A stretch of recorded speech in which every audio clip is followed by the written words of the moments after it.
여러분 안녕하세요. 저는 매주 토요일 저녁 7시 반에 찹산 로데오 거리에서 버스킹 예배를 드리고 있는 예수 믿는 청년입니다.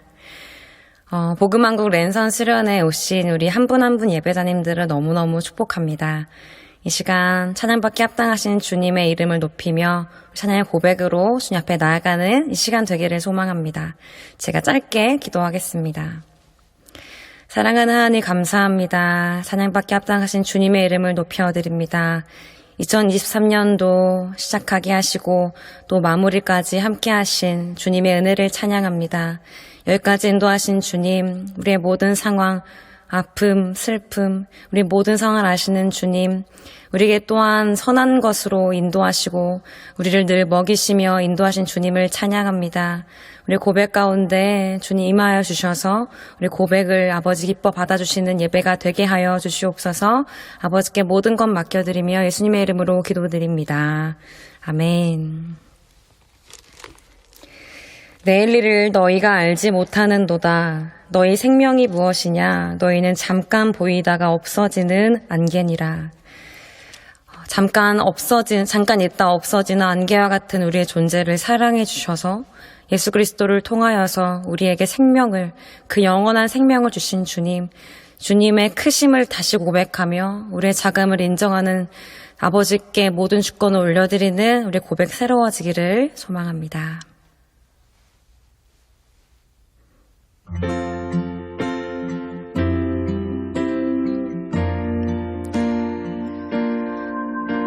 잠시 있다 사라지는 우리 존재를 사랑하신 주님을 온전히 찬양합니다. 온 땅의 주인 되신 주님이 내 이름 아시며 상한 맘 돌보네.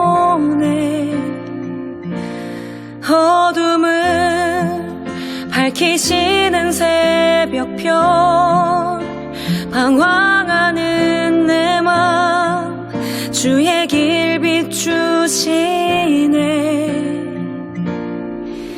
나로 인함이 아닌 주가 행하신 일로 나의 행함이 아닌 오직 주로 인하여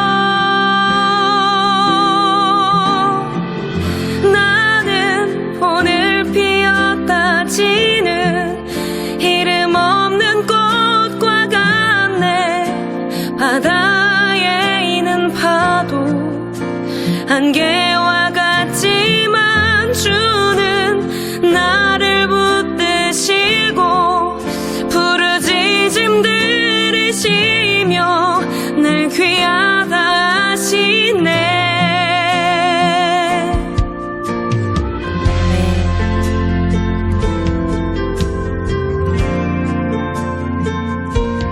우리의 존재를 사랑하시고 우리 오늘도 일으키시는 주님을 의지합니다. 주님은 나의 죄를 보시고 사랑의 눈으로 날 일으키시네. 아멘. 바다를 잠잠하게 하시듯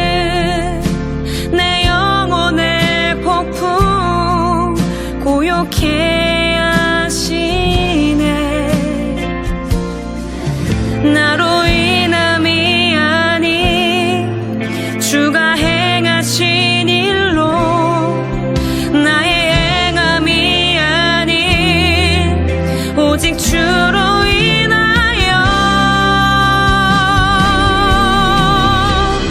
나는 오늘 피었다 지는 이름 없는 꽃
너희가 알지 못하는도다. 너희 생명이 무엇이냐? 너희 잠깐 보이다가 없어지는 안개니라. 그런 존재와 같은 우리를 사랑해 주셔서 영원한 생명을 주시고 우리를 자녀 삼으신 그 사랑을 찬양합니다. 그 사랑만 의지합니다.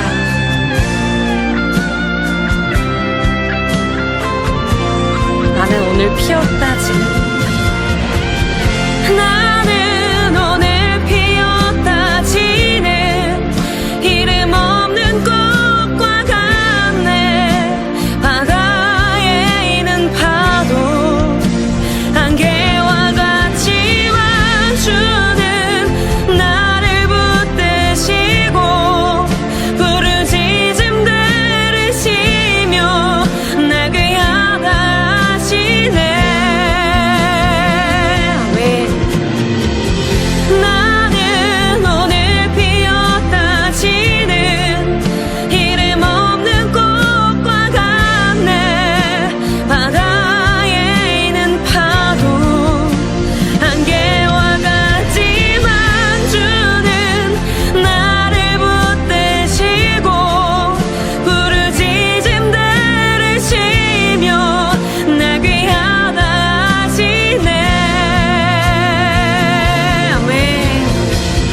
나는 오늘 피었다 지는 이름 없는 꽃과 같네. 바다에 있는 파도 안개와 같이 만주는 나를 붙드시고 부르짖음 들으시며 날 귀하다 하시네. 나 오직 주의 것, 나 오직 주의 것, 나 오직 주의 것, 나 오직 주의 것, 나 오직 주의 것, 나 오직 주의 것.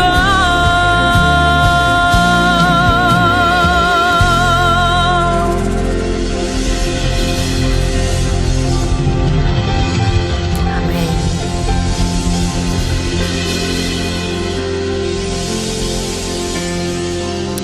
잠깐 보이다가 없어지는 안개와 같은 그 이름 없는 들에 피고 지는 그 풀과 같은 꽃과 같은 우리의 존재를 사랑해 주셔서 영원한 삶을 허락하신 그 주님 앞에 난 주님의 것입니다 라는 고백으로 살아가는 우리 모두가 되기를 소망합니다.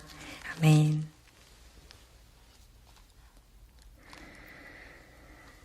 그때 너희는 그리스도 밖에 있었고 이스라엘 나라 밖의 사람이라. 약속의 언약들에 대하여는 외인이요 세상에서 소망이 없고 하나님도 없는 자이더니 이제는 전에 멀리 있던 너희가 그리스도 예수 안에서 그리스도의 피로 가까워졌느니라. 아멘. 그리스도 밖에 있었던 하나님도 알지 못했던 소망이 없었던 우리에게 오셔서 그리스도의 피로 가까워지게 연합되게 하신 아버지의 사랑, 이것을 위하여 순종으로 오신 예수 그리스도의 그 사랑을 찬양합니다. 그 십자가 사랑을 의지하여 우리를 위해 모든 피를 쏟으신 그 사랑을 의지하며 나아갑니다.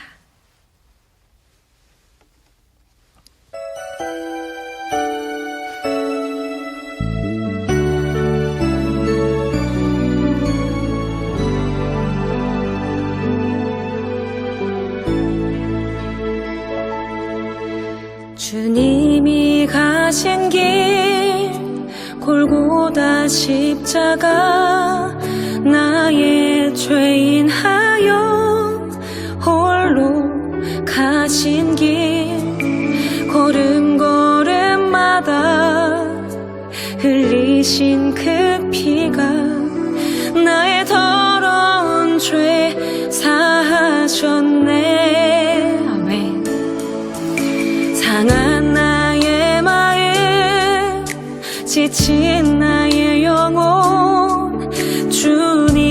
십자가 회복하네. 주님의 그 피가 나를 구했네. 영원한 생명을 주셨네. 나 이제 알았네. 그 피의 의미를, 눈물의 의미를 나는 알았네. 자기를 내어줘 세상을 구했네. 그 피가 나를 구했네. 그 피가 나를 구했네. 그 피가 우릴 구했네. 주님의 그 사랑이 나를 구원했네. 주의 사랑이 우릴 구원했네. 아멘. 나 이제 자유하네. 아멘. 모든 죄 사해졌네. 당신을 구하시려 이 땅에 오신 주. 나 이제 그 피로 영원히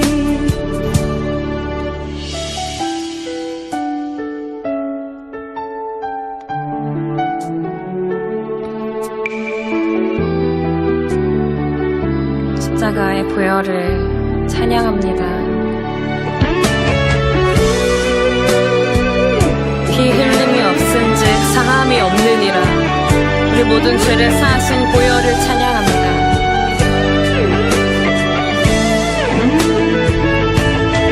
그 피가 나를 구했네. 그 피가 우릴 구했네.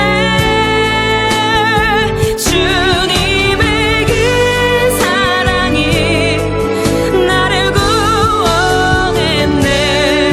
주의 사랑이 우릴 구원했네. 나 이제 자유하네.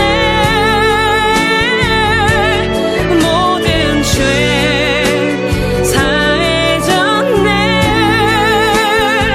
당신을 구하시려 이 땅에 오신 주.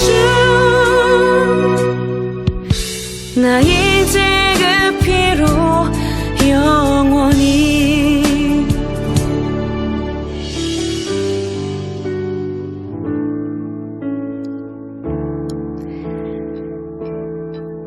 그 피로 우리는 자유케 되었음을, 그래서 영원히 살게 되었음을 믿습니다.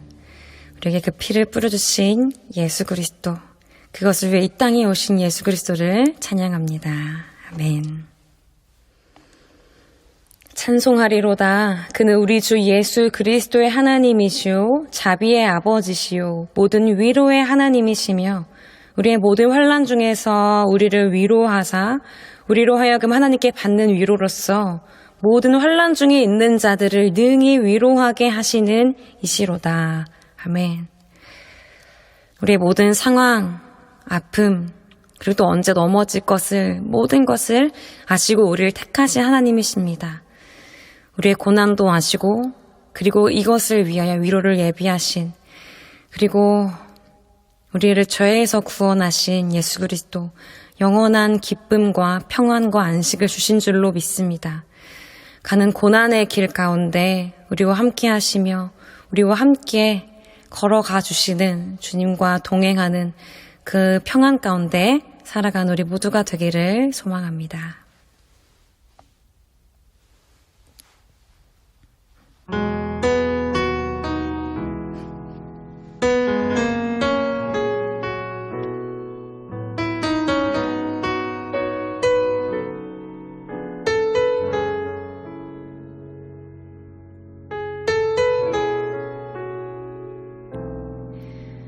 주 임재 없는 풍요로움보다 주 없이 살 수 없는 광야길 가려네. 고난이 내게 유익이라. 고난이 내게 유익이라.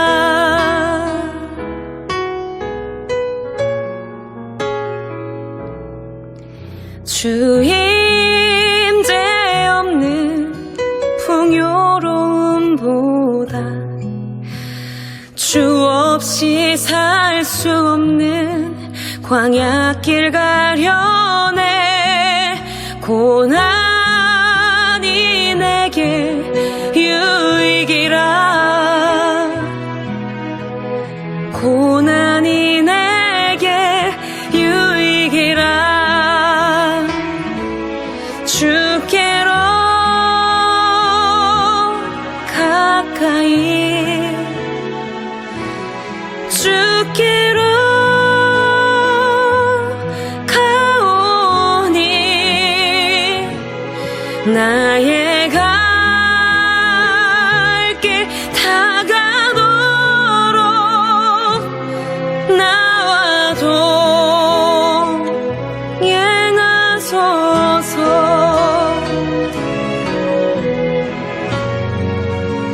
고난이 유익이라 말할 수 있음은 주님 안에 있기 때문인 줄로 믿습니다. 광야 길은 하늘키 보인대도 주님과 함께 걷는 가장 완전한 길. 고난이 내게 유익이라. 아멘. 고난이 내게 유익이라. 주께로 가까이 주께로 가오니 나의 갈 길 다가도록 나와도 행하소서. 주께로 가까이 주께로 가오니 나의 갈 길 다가도록 나와도 행하소서.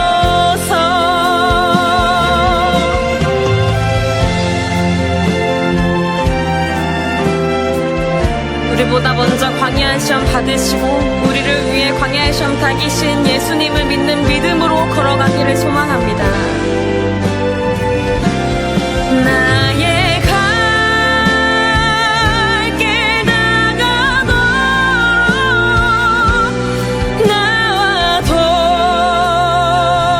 행하소서.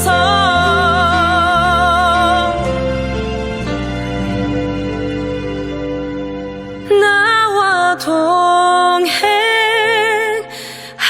동행하소서.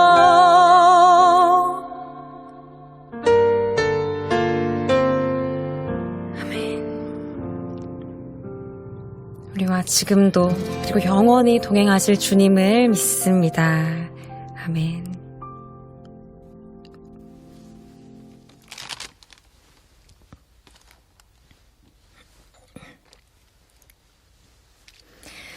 우리 주 예수 그리스도의 아버지 하나님을 찬송하리로다.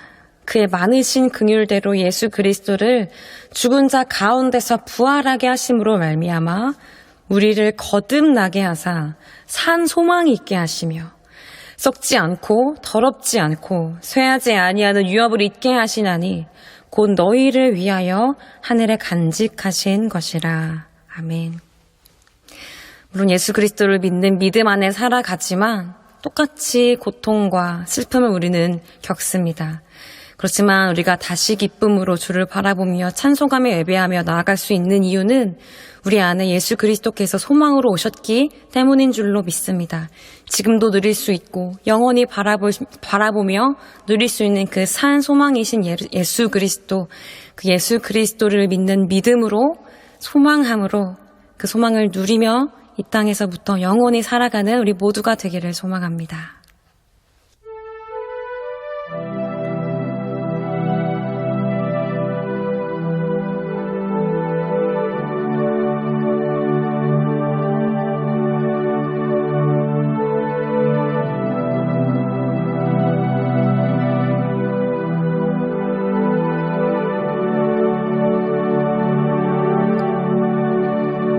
예수 안에 소망 있네. 내 빛과 힘 나의 노래. 환난 중에 도우시는 주 나의 견고한 반석. 크신 사랑 크신 평화 두려움에서 날 건지네. 내 위로자 내 모든 것 주 사랑 안에 서리라.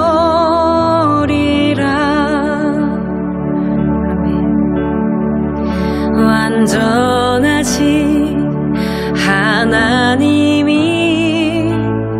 우리와 같이 되셨네. 주 사랑과 그 공의로 세상을 구원하셨네. 십자가에 주 달리사 그 진노를 거두셨네. 내 모든 죄 담당하신 주 은혜 안에 살리라. 아멘.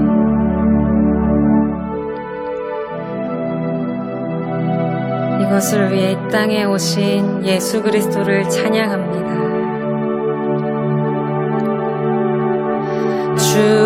죽임당한 세상의 빛 어둠 속에 누이셨네. 영광스러운 그의 날에 무덤에서 부활했네. 승리하신 우리 주님 원수들을 물리쳤네. 아멘.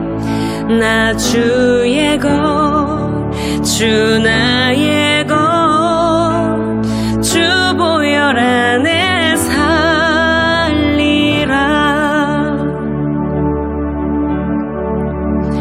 굳고 난 반석이시니 그 위에 내가 서리라. 그 위에 내가 서리라.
기다리며 주택역 안에 서리라.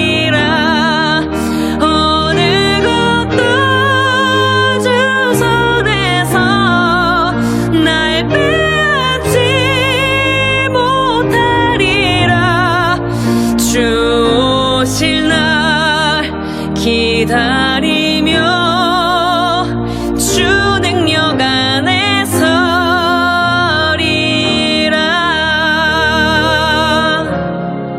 아멘. 다시 오실 주님을 소망하며 주님 앞에 서는 그날까지 승리하신 주님의 승리 선포하며 나아가는 우리 모든 삶이 되기를 소망합니다. 아멘.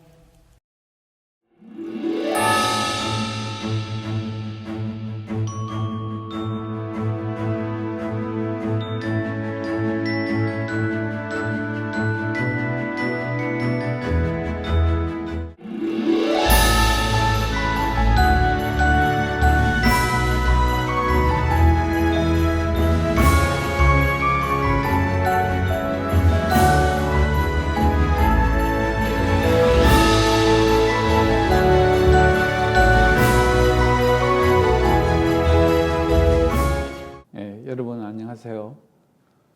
저는 서울대학교 치의학대학원 분자유전학 그리고 양리학을 가르치고 또 연구하고 있는 류현모라고 합니다. 오늘 여러분들에게 제 삶에 대한 간증을 이렇게 나눌 수 있게 돼서 큰 영광입니다. 제 삶을 이렇게 한번 이번 기회에 돌이켜 봤는데, 저는 어린 시절에 이제 불교, 유교, 또 무속신앙, 샤머니즘 이런 여러 가지들이 섞여 있는 그런 가정에서 자랐습니다. 그래서 하나님을 모른 채로 자라다가 어린 시절에 이제 크리스마스나 어떤 교회 행사가 있을 때 교회를 가끔씩 방문해서 이 과자 얻어먹는 재미로 교회에 갔던 그런 기억이 있습니다.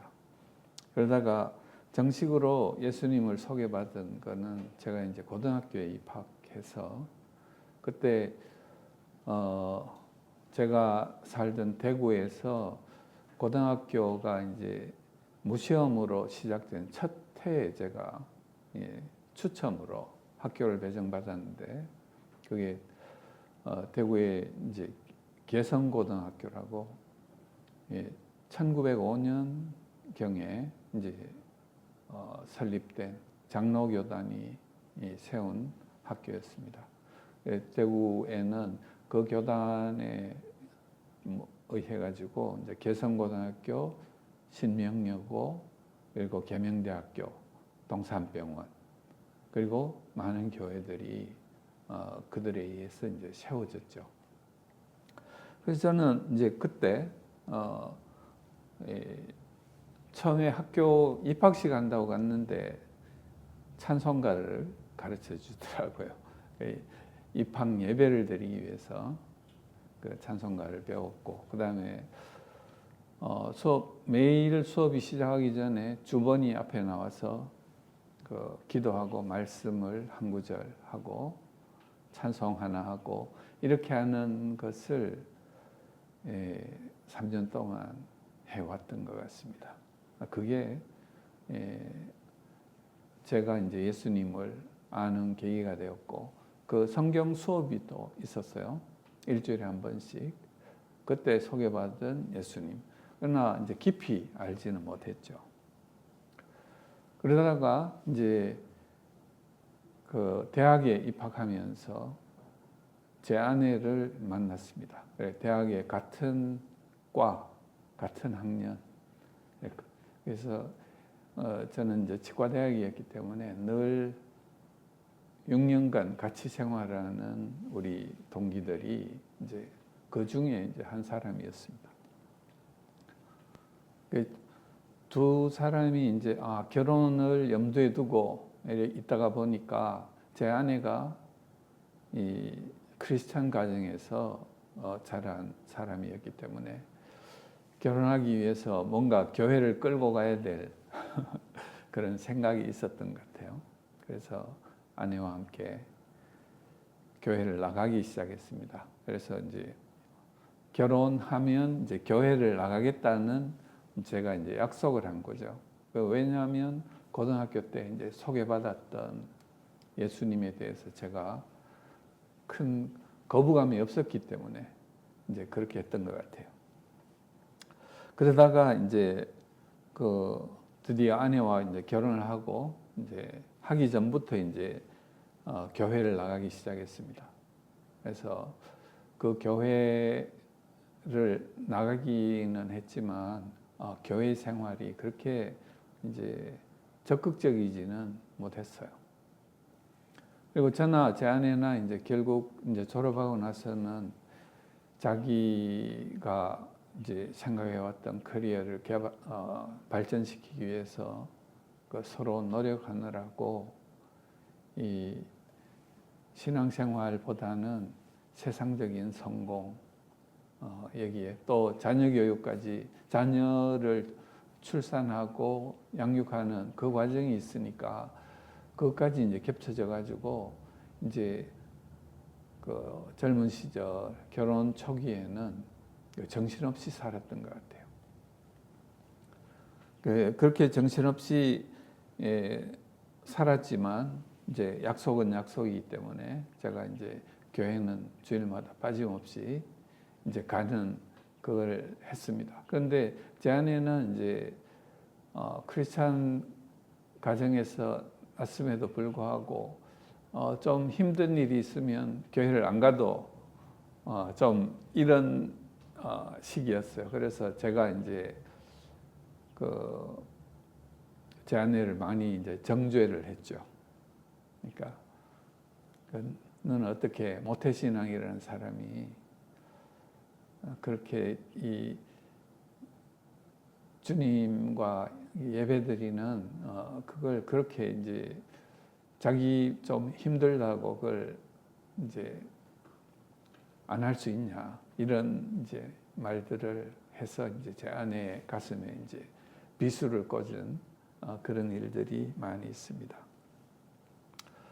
그런데 이제 결국 그 믿지 않는 가정에서 자란 저와 그 믿음의 가정에서 자란 제 아내가의 만남은 그 결혼 생활은 결국 지금 제가 생각해 보니까 세계관의 전쟁이었습니다.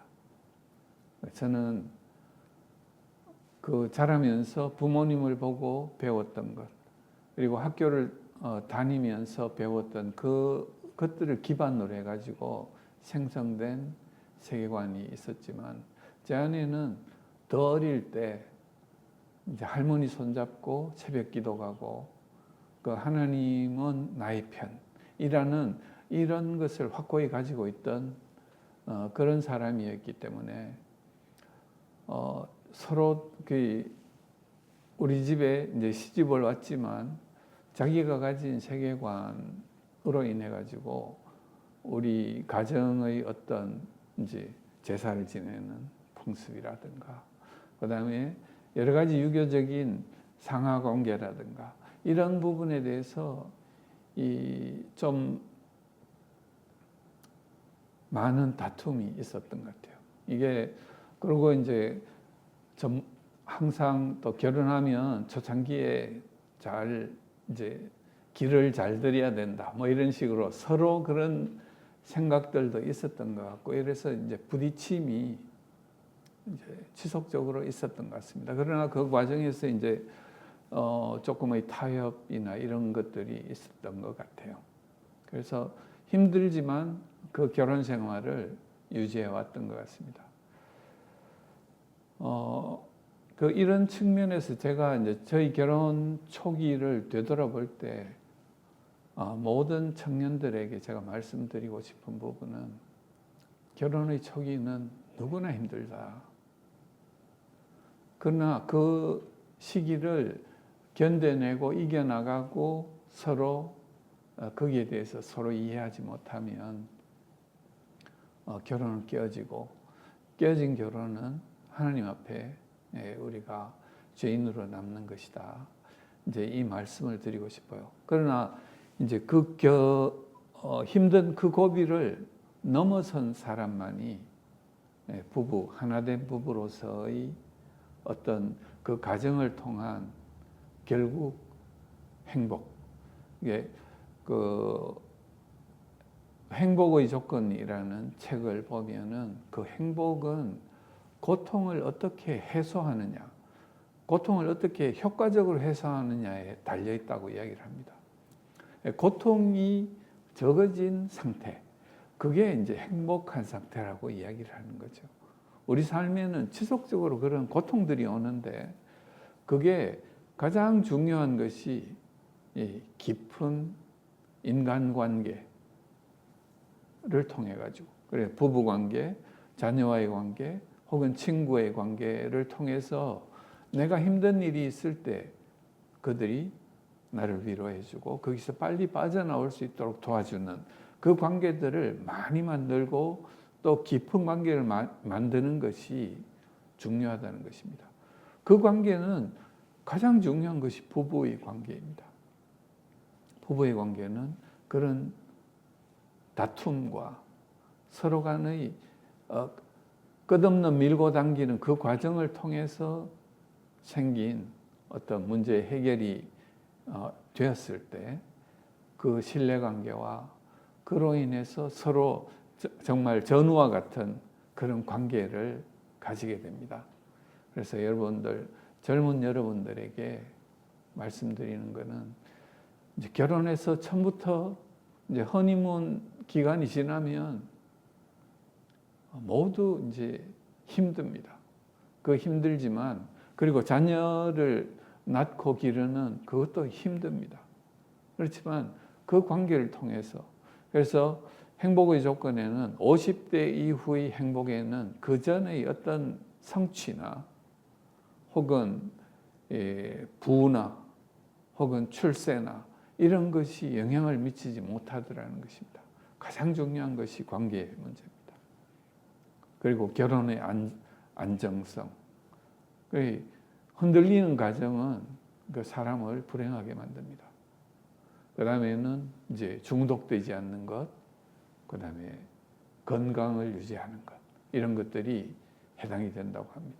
그래서 그 중에 가장 중요한 것이 관계 문제인데 특별히 부부의 문제입니다. 그래서 여러분들에게 그 말씀을 꼭 전해드리고 싶습니다. 그 다음에 이제 결혼해서 이제 그 과정을 거치면서 저는 우리 부부에게도 이제 수많은 그런 이제 위태로운 상황들이 서로를 잘 이해를 못하니까 자기 세계관으로 이 사람을 아무리 이해하려고 해도 이해가 안 되는 거죠. 이제 그런 부분들을 이제 투쟁을 하다 결국 이제 부딪힌 곳은 우리 자녀 아이들이 이제 중고등학교 나이가 됐을 때, 보통 이 세상에서 이혼을 가장 많이 하는 때가 그 시기라고 이야기를 합니다. 자녀가 사춘기에 접어들 때 부부는 사춘기에 접어들고 그 과정에서 많은 문제들이 발생하고 그거로 가정이 깨어지는 경우가 많다. 저희들도 이제 그런 힘든 과정에서 이제 자녀가 어떤 힘든 과정을 겪는 동안 제가 그때 이제 결국 그 진정으로 예수님을 영접하게 됐습니다. 그 전까지는 교회 마당만 밟고 주일날 열심히 약속을 지키는 거에만 충실했지. 그 다음에 이제 나의 삶은 세상 속에서 출세와 나의 성공을 위해서 노력하는 것, 뭐 이런 것들로 이제 점철됐던 거죠. 그래서 그때 제가 겪었던 어떤 힘든 과정들이 그거를 통해 가지고 내가 그 하나님을 찾고 그 예수님의 복음을 진정으로 이해할 수 있게 된 거죠. 그래서 제가 그 복음을 이해하고 하게 된 거는 이제 대구에 있다가 그때까지 40대 중반까지 대구에 있다가 자녀 문제를 해가지고 외국으로 갈까 뭐 이런 생각을 우리 이제 부부가 하게 되고 그러다가 이제 제가 서울로 학교를 옮기게 됩니다. 직장을 옮기게 되고 그 대구를 떠나면서 그냥 정말 하나님이 하셨다고 할 수밖에 없이 그냥 저희들이 가지고 있던 모든 삶의 터전을 화분 옮기듯이 들어가지고 서울로 이제 옮기셨습니다. 그 과정에서 가장 먼저 이제 찾았던 게 이제 교회인데 이제 다른 어떤 분들의 소개로 이제 온누리 교회로 오게 됐습니다. 온누리 교회에서 결국 그 순모임이라고 해서 소그룹 모임과 그 다음에 매일 성경 말씀을 하는 큐티와 그 다음에 1:1 양육 과정이라는 게 있습니다. 1:1 양육 과정은 그 기독교의 가장 기본적인 어떤 내용들을 아주 이제 체계적으로 정리를 해가지고 이걸 먼저 그 과정을 겪은 분이 그 새가족에게 이걸 이제 전수해주는 그런 과정이 있었습니다. 당이 이제 같은 순에 이제 선교사로 나가시려는 이제 회계사를 하시던 분인데 이제 중국 선교사로 나가시기로 이제 결정된 그분이 우리 가족의 이제 사연을 듣고 직접 이제 1:1 양육을 해주겠다고 해서 제가 거기에서 진정한 이제 복음을 성경을 그렇게 해서 이제 처음 읽게 되고 숙제하기 위해서 그러다가 이제 그 과정을 거치고 난 다음에는 여러 가지 프로그램들을 통해 가지고 제가 이제 성경 통독도 하고 그 다음에는 이제 저하고 이제 자녀들과의 관계 문제에서 결국 문제가 무엇인가를 제가 돌아봤을 때 아버지로서 제가 제대로 하지 못했다는 것을 이제 깨닫게 됐습니다. 그래서 아버지 학교를 이제 제가 가서 배우게 되죠. 그래서 저는 가기 전에 생각은 나 같은 아버지가 어디 있어 이런 생각을 했었는데 아버지 학교에 가서 보니 그 진정한 아버지가 어떤 아버지인지를 제가 알게 됐습니다. 그러니까 하나님 아버지를 보여주시는 예수 그리스도를 이제 아버지의 모델로 삼고 있는 거죠. 그래서 거기에 제가 전혀 거기와 관계없는 아버지였구나 하는 것을 이제 깨닫게 됐고 그런 아버지가 됐으면 좋겠다 하는 마음을 제가 가지게 됐습니다. 그래서 그 아버지 학교 스텝으로도 섬기면서 그걸 이제 결국 훈련하는 거죠. 아내에게 좋은 말로 또 사랑한다는 말을 고백하도록 하는 것. 자녀들에게 사랑한다는 말을 고백하게 하는 것. 그리고 그걸 몸으로 표현하게 하는 것. 그걸 이제 아버지 학교에서 배웠습니다. 그래서 그건 결국 이제 어떤 영적인 것이 되는 거죠. 그래서 그런 과정들을 쭉 이제 거치다가 보니까 한 7, 8년의 세월이 흘렀는데 어느 날 갑자기 제가 보니까 교회와 가정에서는 제가 이 성경 말씀을 따라 제법 잘 사는 것 같은데 직장이나 사회 속에서는 특히 운전할 때 제 모습을 제 아내가 보고 또 이야기를 합니다. 그러면 성급하게 막 급하게 운전하고 막 이런 것들이 이제 비판되기도 하고 그다음에는 제가 학교에서 그 직장에서 뭘 할 때도 여전히 성공지향적인 사람과의 관계 문제보다 나의 성공 여기에 더 집착해 있는 저 자신을 이제 발견하게 되는 거죠. 아, 이게 크리스찬인 내가 왜 세상 속에서는 그렇지 않을까? 그 교회에서는 교회의 법을 따르고 세상에서는 세상의 법을 따르는 왜 그런 삶을 살고 있을까? 이제 그런 생각을 하게 됐습니다. 이 질문을 가지고 있었는데 그때 이제 일본에 유학해가지고 거기서 이제 박사학위를 받고 일본에서 교수 생활을 하고 있는 친구가 있었어요. 그 친구가 이제 소개해주는 책이 Understanding the Times라는 책인데 그게 이제 미국의 이제 세계관을 교육하는 교과서 같은 책이에요. 굉장히 이제 두꺼운 책, 600페이지 이상이 되는 두꺼운 책이고 자기는 그걸 이제 어떻게 소개받았냐 하면은 자기가 이제 동경에 사는데 동경의 목사님이 없는 교회, 무목교회에서 살았대요.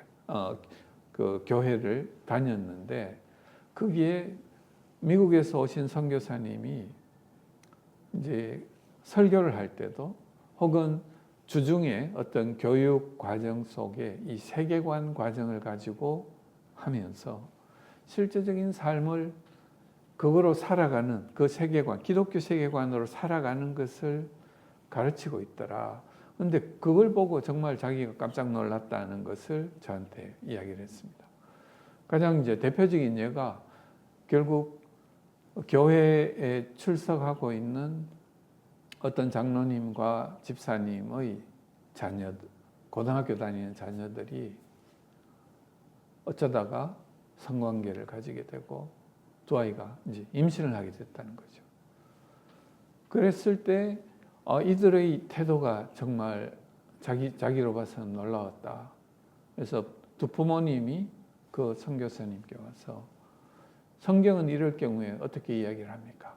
라고 질문했답니다.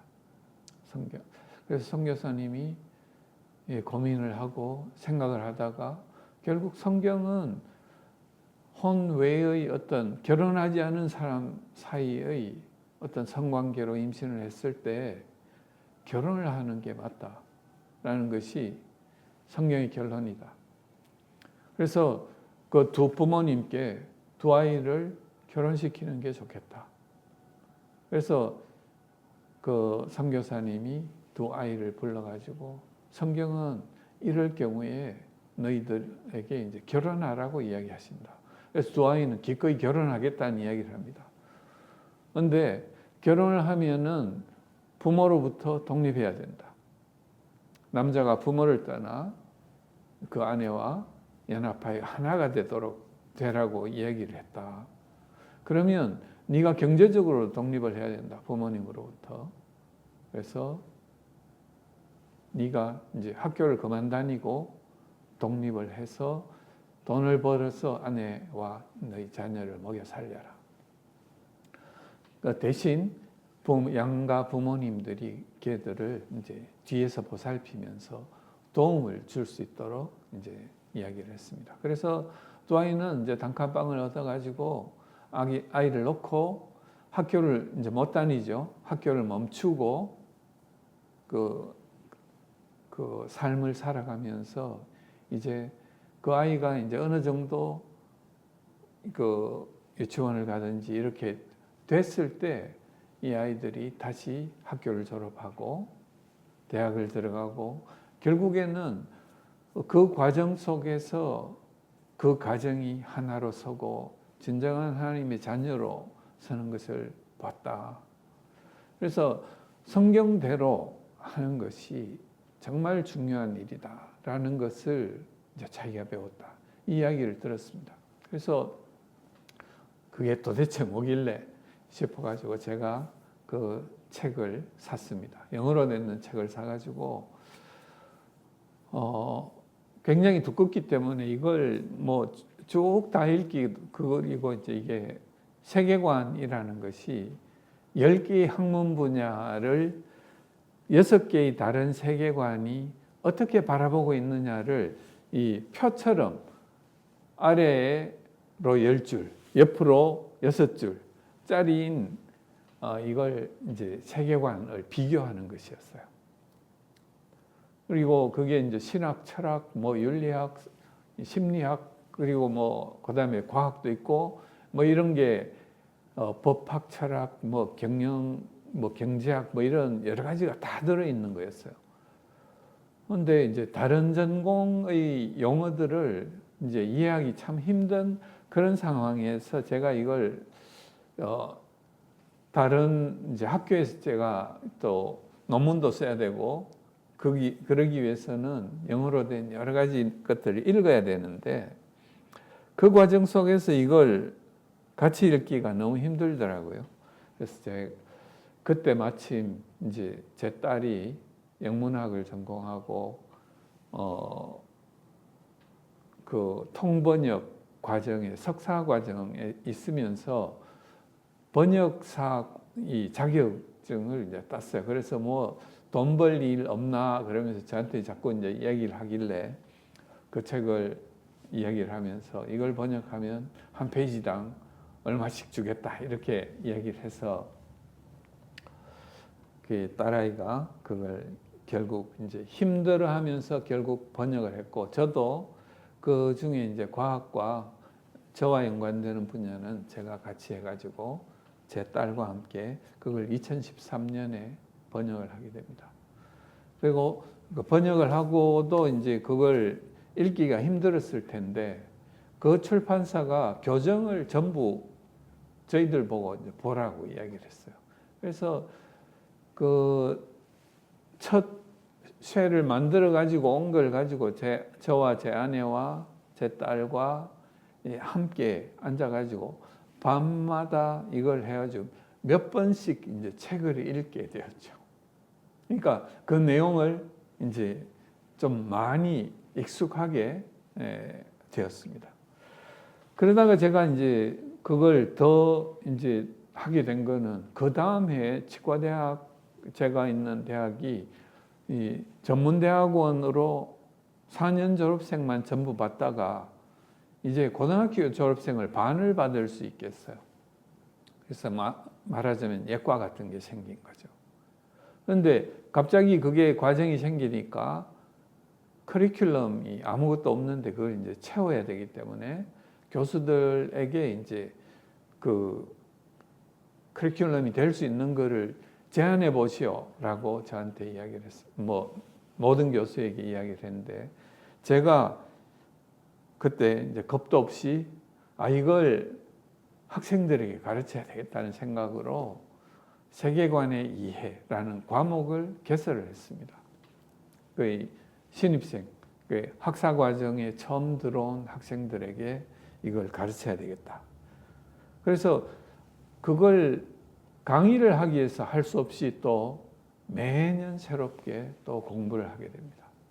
그래서 2015년부터 시작해서 지금까지 매년 이걸 이제 강의를 해오면서 저희 세계관이 정립되는 계기가 되었습니다.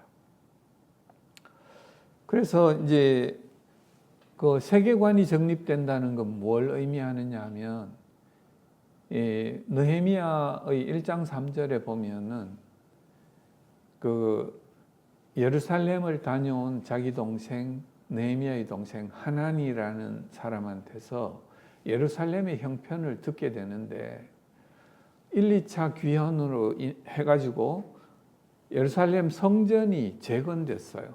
그리고 성경을 찾아가지고 성경 낭독도 시작이 됐어요.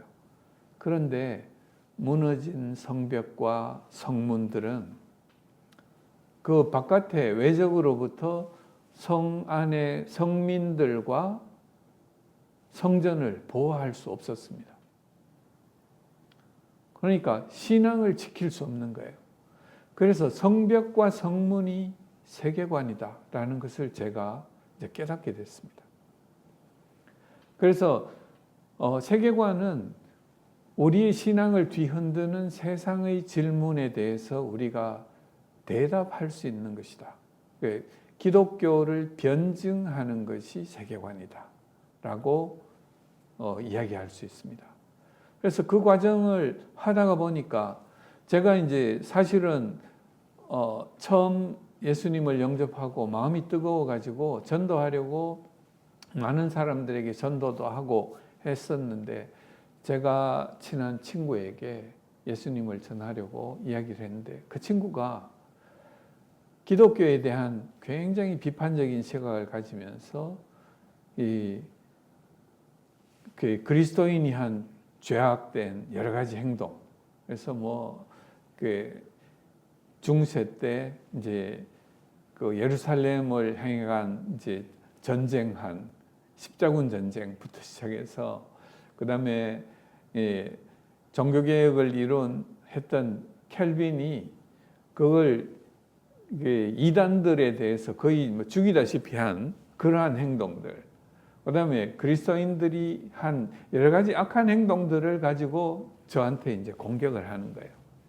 그 당시에 저는 이제 복음만 알았지, 거기에 대해서 성경에 대해서 전반적인 것도 잘 몰랐고, 또 그 사람이 이야기하는 세상적인 어떤 내용도 제가 잘 몰랐기 때문에 대답할 말이 없었습니다. 그래서 내가 아무리 하나님 그 복음이 좋은 것이고 그걸 전달하려고 해도 나의 신앙을 그 사람한테 어떤 방어할 수 없으면 복음을 전하지 못하겠구나 하는 것을 깨닫게 됐습니다. 그래서 이게 더더욱 이 복음에 세계관에 대해서 제가 더 인식을 하게 된 것이죠. 그래서 이 과정들이 되고 난 다음에 이제 제 신앙이 점점 단단해지는 것을 제가 깨닫게 됐고, 나의 신앙과 삶이 하나로 일치되기 시작했습니다. 그래서 나의 직장과 세상 속에서도 성경의 말씀을 기준으로 살기 위해서 노력을 하게 됐습니다. 그래서 또 저희 신앙과 학문이 일치되기 시작한 거죠. 이때까지는 진화론을 그냥 어렸을 때 배웠던 그걸 가지고 그냥 내 머릿속에 이 이념처럼 들어있었는데, 제가 이제 연구하는 최신의 학문들로 진화론이 이야기하는 것들을 이제 되새김질을 하기 시작했어요. 그래서 진화론의 여러 가지 아이콘 같은 그런 것들을 하나씩 제가 연구하는 내용들, 최신의 학문들로 이야기를 해보니까, 이건 옛날에 완전히 진짜 호랑이 담배 피던 시절에 이루어졌던 그 이념들, 그거로 아직까지 버티고 있는 것이다 하는 것을 깨닫게 됐습니다. 그래서 그 교육도 하기 시작했고, 그 다음에 성과학연구협회라는 것을 통해서 동성애 반대하는 그 운동의 어떤 의학적 지식을 받침하는 그런 걸 알게 돼가지고 또 그쪽에 합류를 하게 됐고, 그러다가 보니까 이제 우리 김원평 교수님이 이끄시는 이제 동반연에도 이제 참여를 하게 됐고, 그 다음에는 이제 성윤리와 동성애나 젠더 문제와 연관되는 이제 현대 성윤리 문화교육원에도 이제 참여를 하게 됐는데, 이제 이걸 책임을 맡아서 한번 해보라고 해서 지금 그 일도 이제 함께 하고 있습니다. 그래서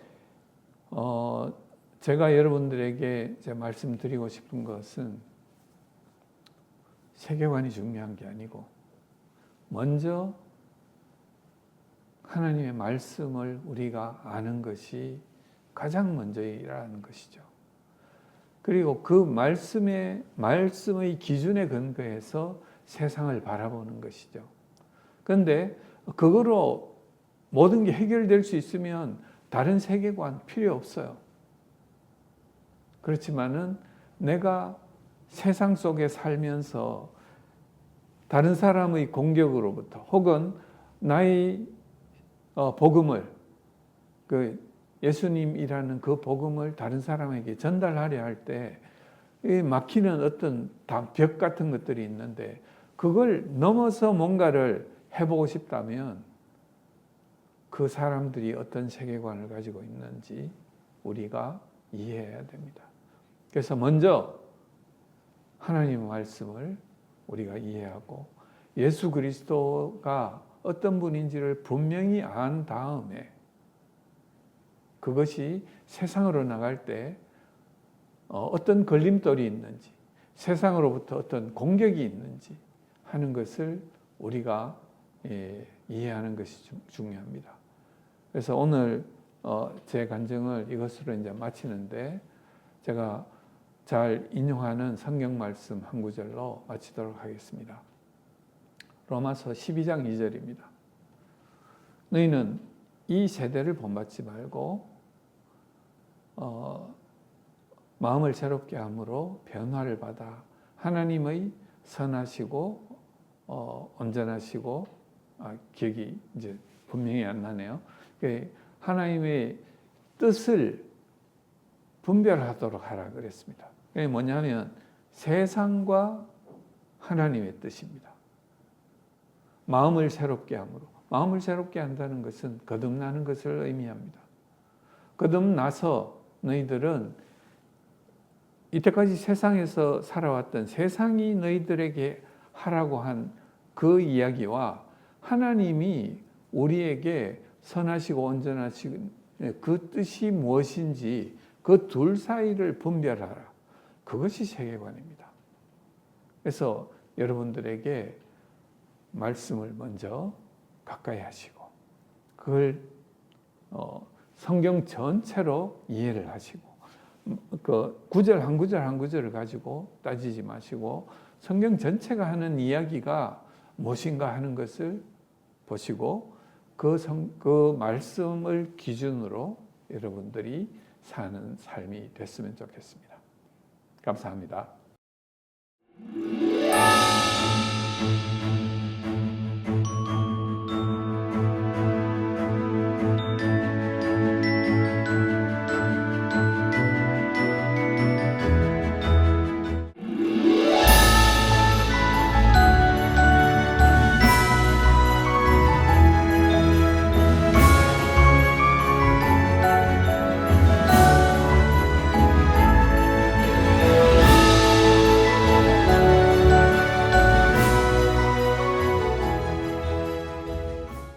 하나님 아버지 감사합니다. 오늘도 이렇게 청년들을 위해서 저희들이 랜선 수련을 합니다. 주님, 저와 또 교수님 대화하는 중에 하나님께서 필요한 말을 하게 해주시고 또 청년들에게 정말 좋은 내용이 전달되어 청년들이 정말 믿음을 갖고 이 세상을 이기는 하나님의 사람들로 성장되게 하시고 각계각층에 흩어져서 하나님 나라를 만들어갈 수 있도록 도와주시옵소서.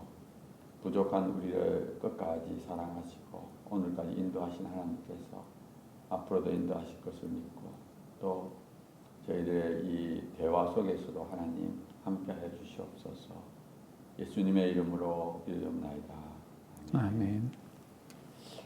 제가 예수님의 삶을 이렇게 좀 듣다 보니까 참 하나님께서는 다양한 방식으로 이렇게 우리를 인도하셔서 또 믿음의 세계로 들어가게 하신다는 것을 참 들었는데, 고등학교 때 이제 그 믿음의 학교를 가고 또 믿음의 사람을 만나고 이렇게 쭉 지나오셨는데,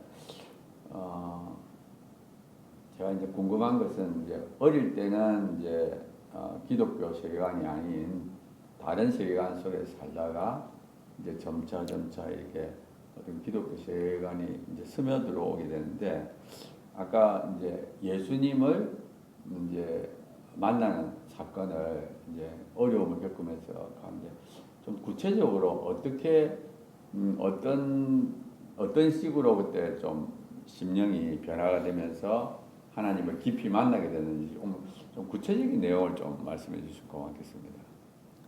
네, 그 부분은 이제 일단 제 자녀와도 연관된 문제이기 때문에 제가 이제 뭐 그걸 완전히 이렇게 전부 다 말씀드릴 수는 없고 그 힘들고 이제 질병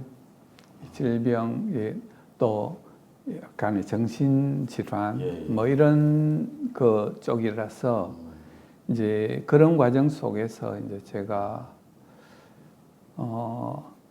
정말 하나님을 원망하면서 하나님을 믿는 사람 가정에 왜 이런 일이 생기냐 이제 그런 질문을 진짜 하나님께 삿대질하면서 그런 걸 했던 것 같아요. 그래서 이제 그 과정 속에서 그게 이제 좀 시간이 흘러서 뭐 한두 달 내에 어떤 그게 될 것 같던 것이 1년이 가고 2년이 가고 시간이 길어지니까 결국은 저 자신을 이제 바라보게 되더라고요. 아, 내가 죄인이구나 하는 걸 그때 그 전에는 이제 어떻게 생각했냐면은 나 같은 사람이 어디 있어? 그러니까 그 유교적인 그런 것도 이제 그 도를 따르는 그 윤리적인 그런 부분에서는 굉장히 이제 강력하잖아요. 그래서 그걸 따라 가지고 하니까 주변에 다른 사람하고 비교를 하면 나 같은 사람이 어디 있어 하는 자만심을 가지고 있었는데 성경에서 우리에게 말씀하시는 그때 이제 많은 분들이 힘든 우리를 위해서 같이 와서 기도해 주시고 성경 말씀을 같이 읽어 주시고 그 과정을 통해서 결국 내가 죄인이구나 하는 것을 깨닫게 된 것이죠. 그러니까 내가 죄인이라는 것을 깨달았을 때 예수님이 필요한 것을 알게 됐거든요. 그러니까 그걸 깨닫지 못하면 자기 자신이 교만하고 스스로 잘났고 나는 문제가 없다고 생각을 하면 그 예수 그리스도가 우리에게 들어오실 마음에 공간이 없어지는 거죠. 그래서 제가 이제 세계관을 공부를 해보다 보면 무신론 세계관들은 그 하나님의 자리가 없고 예수님의 자리가 없어요. 내가 최고이기 때문에. 그러니까 내가 회심하기 전의 저와 똑같은 마음을 가지고 있을 거예요. 그 여러분도 혹시 그런 생각을 가지고 계시다면 여러분은 아직 이제 무신론 세계관 속에서 어렸을 적에 여러분들이 쌓아왔던 그 속에 있을 가능성이 있다는 것을 여러분들에게 말씀드리고 싶습니다. 그래서 되돌아봐야 됩니다.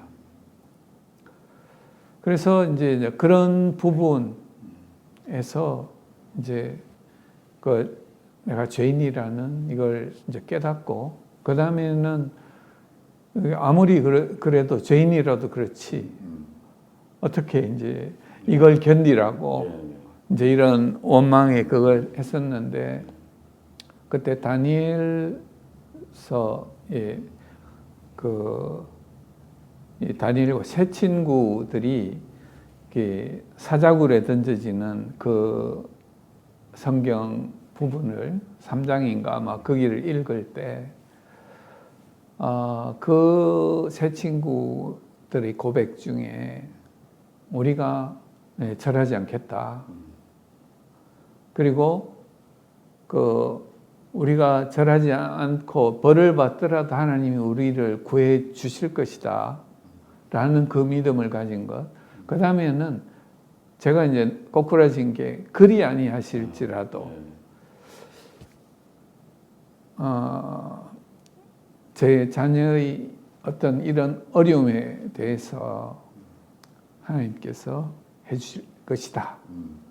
그러나 그리 아니하실지라도 나는 다른 신을 섬기지 않겠고 왕의 신상에 절하지 않겠다 하는 이 고백이 제가 이제 진짜 완전히 이제 저를 버리는 그 과정이 되었던 것 같습니다. 하여튼 뭐 사람들이 다 이제 고난과 어려움을 통해서 이렇게 만나야 되는 것 같습니다. 그러면 이제 그걸 만나고 난 이후에 어떻게 좀 부부 관계라든지 뭐 자녀를 바라보는 눈이라든지 이런 게 좀 많이 좀 바뀌었습니까? 그러면? 그게 그렇게 갑자기 변하진 않죠.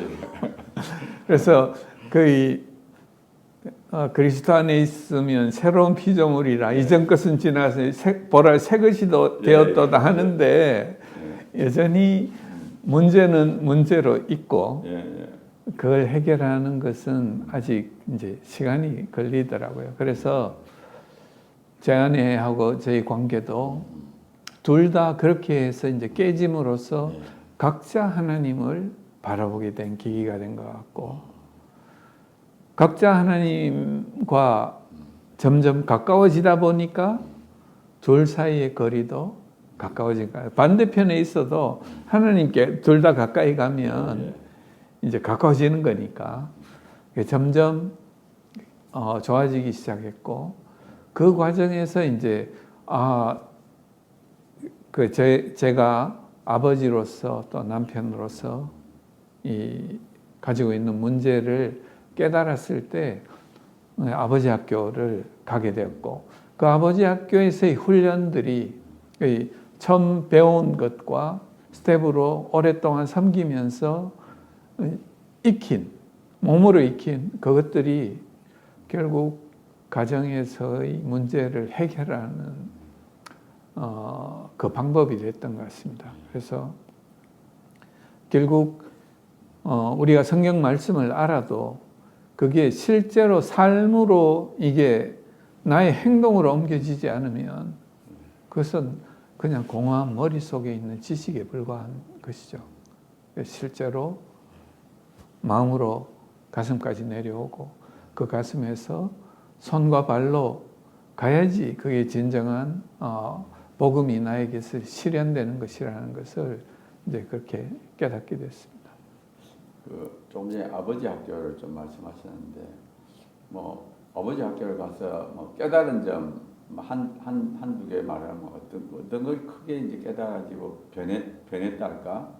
크게 변한 면이 어떤 면이 있습니까?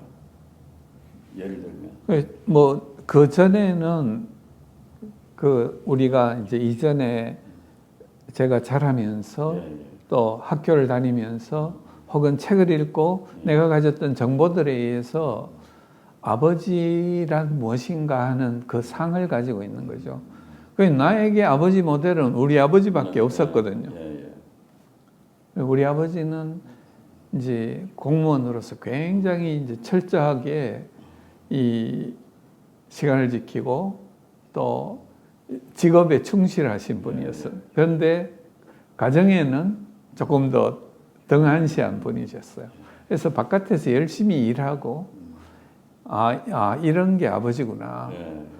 그다음에 제가 학교를 다니다가 이제 책을 읽으면서 아버지에 대해서 크게 느꼈던 거는 이시영 박사가 쓴 자기 아버지에 대한 책이었어요. 그분 아버지도 이제 우리 전통적인 유교적인 아버지처럼 자녀에게 칭찬하지 않는 아버지죠. 교만해질까봐.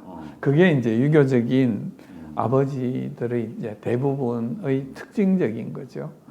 그래서 자기가 이제 경북고등학교에 입학을 했다고 입학했어요 하고 아버지한테 가서 자랑하려고 했는데 아버지가 거기에 대해서 뭐 칭찬의 말도 한마디도 없이 그럼 뭐 안 될 줄 알았냐?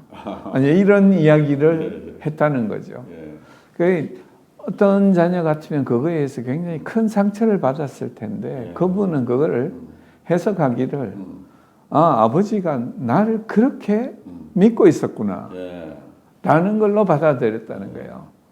그러니까 이제 아버지는 그렇게 해야 되는가? 그게 이제 제 생각에 들어 있었던 것 같아요. 그런데 제 아내는 아주 자상한 아버지로부터 계속 칭찬만 받으면서 자라왔던 그런 배경이 있어가지고 제가 그런 칭찬에 인색하고 이런 거에 대해서 이제 굉장히 이제 예. 차이가 많은 거죠. 예. 그러니까 그게 이제 많은 다툼의 원인이 되고 자기에게도 그렇게 하지 않는 것, 자녀에게도 그렇게 하지 않는 것. 내가 왜 그걸 그런 식으로 표현하지 않아도 아버지는 멀리서 보고 이 당위돼 주는 이제 그런 것이라고 생각을 했습니다. 근데 이 첫날 아버지 학교 첫날 이거 스포일하면 안 되는데 이 하는 게 자기 아버지를 생각해 보라는 거였어요. 자기 아버지를 생각하고 자기 아버지가 어떤 아버지였는가를 생각해 보고 그 아버지와 비교되는 모델로 예수 그리스도를 제시를 하더라고요. 그래서 아버지께 쓰는 편지를 쓰게 하고 하는 이런 과정들을 거치면서 내가 진정으로 모델로 삼아야 될 아버지는 이 하나님 아버지, 예수 그리스도 이시구나 하는 것을 이제 깨닫게 된 거죠. 그게 이제 결국 이게 진짜 패러다임이 완전히 변화되게 되는 그 과정을 나의 모델을 누구로 삼느냐에 따라 가지고 기준이 완전히 달라지는 것입니다. 그 과정이 아주 중요한 부분이었고 그 다음에는 이제 아내와 자녀와 그리고 자기의 신앙과 이걸 이제 되돌아보게 하는 그 과정들을 거치면서 이제 하나씩 이제 바꿔 나갈 수 있게 됐습니다. 그래도 온누리교회 가서 좀 그런 프로그램도 배우고 또 세계관도 만나고 하는 것들이 결국에는 뭐 여러 가지 신앙적으로 큰 도움을 준 것 같네요. 지나 보면은. 네. 제 생각에 그러면 결국에는 이제 우리가 교육이 참 중요하다는 생각이 들거든요. 결과적으로 이제 바른 지식이나 바른 가치관, 바른 신앙관을 갖는 게 참 중요하다고 생각하는데, 교수님께서는 이제 세계관 운동을 오랫동안 하고 계시는데, 이 세계관의 아까도 조금 말씀하셨는데, 이 세계관이 얼마나 중요한지, 또 실제 뭐 가정생활이나 뭐 또 청년들이니까 앞으로 직장생활이나 이런데 왜 중요하고 얼마나 중요한지를 좀 강조를 해주시면 좋을 것 같습니다. 그 아까 말씀드린 바와 같이 이 우리 신앙과 우리 삶이 그 나눠진 그 이분법적인 삶을 사는 사람들은 이제 제 자신을 되돌아보면 예수님을 만나기 전에 또 이 세계관이라는 것을 인식하기 전에는 이 두 개가 완전히 다른데도 아주 자연스럽게 잘 살고 있었어요. 그러니까 이건 세상에서는 세상의 법을 따르는 게 이제 맞는 거라고 생각을 했던 거죠. 근데 성경적인 지식이 많아진 많은 분들이 세상에서는 세상의 법을 여전히 따르고 있습니다. 이건 세계관은 어떤 지식의 문제가 아니고 우리의 삶의 표준을 어디로 두느냐 하는 것의 문제입니다. 그러니까 세계관 운동이라는 것은 뭐 저는 운동을 하지는 않습니다. 교육을 하는 그걸로 제 아내하고 항상 이제 비교를 하는데 제 아내는 이제 치과 의사를 하고 이제 교정 의사가 됐고 그다음에 이제 하버드에서 이제 제가 미국에서 연수를 할 때 하버드 교정과에서 이제 또 수련을 받았어요. 그래서 이제 굉장한 이걸 커리어를 가지고 이제 임상을 하는, 임상은 환자를 볼 때 뭔가를 자기가 한번 손을 대면 그게 그 다음에 이렇게 바뀌어 있는 것을 발견해야 돼요. 그런데 교육은 저는 기초적인 걸 하기 때문에 호흡이 아주 깁니다. 한 1년 후에 2년 후에 결과가 나오는 실험들을 계속하고 있는 거죠. 예. 그래서 저는 이 가르치고 시간이 걸리는 걸 하는데 제 안에는 뭔가 하면은 바로 결과가 나오는 거를 원해요. 그렇기 때문에 그게 이제 세계관 운동은 이제 그런 식으로 가는 것이죠. 그래서 이제 결국은 제 안에는 지금 이제 그런 세계관 운동, 교육과 함께 운동을 하는데 그건 어떤 부분이냐면은 결국 자녀 문제에 모두 지금 대한민국은 자녀 문제에 다 부딪혀 있습니다. 예, 예. 그래서 무릎 꿇으라는 교육 시스템과 어, 그게 뭔가 이상한데 그게 꿇지 않을 수 없는 어, 그 상황 어, 거기에서 고민하고 있는 부모 그리고 자녀들. 그래서 그들에게 진정한 복음과 아이들이 결국 아이들의 행복이 무엇이냐 하는 거를 이제 다른 세계관, 너희들이 지금 무신론적이고 우상을 숭배하는 세계관 속에 빠져 있다 라는 거를 이야기해 줬을 때 그 사람들이 이제 변한다는 거죠. 관심을 많이 가지는데 그래도 끝에 가서 자녀들의 출세, 그리고 좋은 대학 합격 이런 것과 연관되는 것이 있을 때 그 선택을 바꾸기가 참 힘들어 한다는 것을 이제 알게 됐습니다. 그런데 그게 진정으로 바뀐 사람들은 정말 이걸 바꿔가는 것을 봤어요. 자녀들에게 강남의 그 대치동에 가운데 살면서 자녀들을 이제 뺑뺑이 안 돌리고 네가 원하는 게 뭐냐. 그래서 이제 자녀가 열심히 공부하는데 내가 이런 쪽이 좀 부족한 것 같아요. 그러면 그 꼬만 학원을 한번 가봐라. 그렇게 해서 했는데 그 자녀가 이제 그 수석 고등학교 수석 졸업을 하고 그다음에 그럼에도 불구하고 이 좋은 대학 뭐 이런 걸 선택하지 않고 이제 더 좋은 대학 한동대학을 이제 선택한 거죠. 한동대학에 가서 이제 물들까봐 세상에 물이 들까봐 한동대학을 보내서 그 다음에 이제 대학원을 이제 카이스트로 갔다 그래요.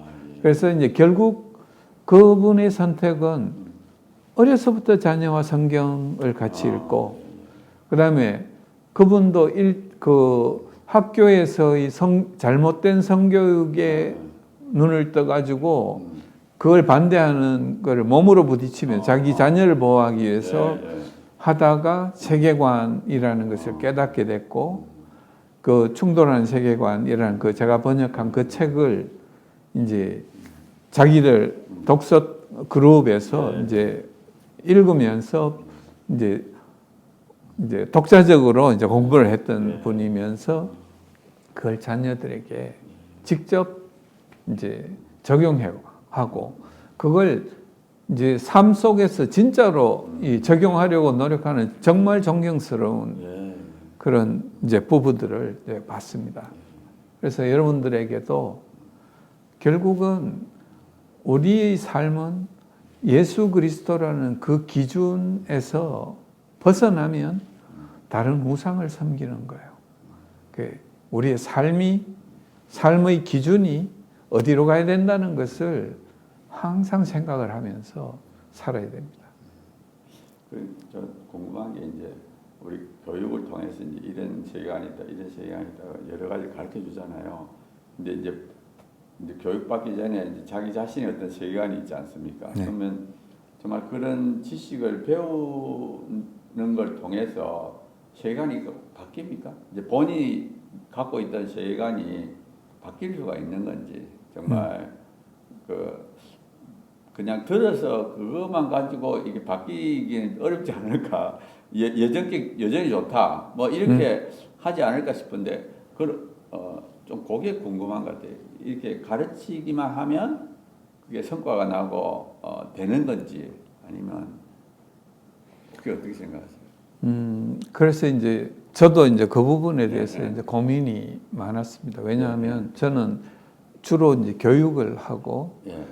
또 그 교육들이 그 많은 사람들을 대상으로 하기 때문에 강의식이 될 예, 수밖에 예. 없잖아요. 예.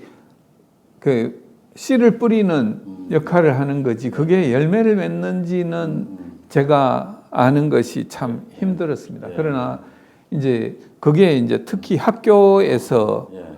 강의를 할 때는 이 색깔을 드러내면 안 되잖아요. 그러니까 이제 항상 비교, 여기는 이렇고 여기는 이렇고 이걸 굉장히 객관적으로 이야기를 해야 되는데도 뭐 제가 하면 어쩔 수 없잖아요. 그러니까 아이들이 좀 편파적으로 기독교만 이야기하시는 것 같다.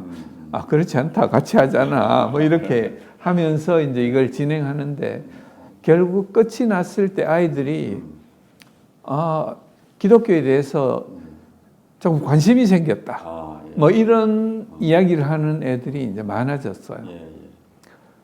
뭐 저는 이제 그런 부분에서 우리 서울대학교 치과대학에 이제 졸업하고 키르기즈스탄에 선교사로 네, 가 네. 계신 선교사님이 계시는데 그분이 이제 그 미국의 신학교에서 그 석사 박사 학위를 받았는데 이게 뭐냐 하면은 이제 그 직업으로서의 선교, 그러니까 삶을 통한 선교, 그거를 이제 전공을 하고 박사 학위를 이제 논문을 쓰기도 전에 이제 선교사로 키르기즈스탄에 들어간 거예요.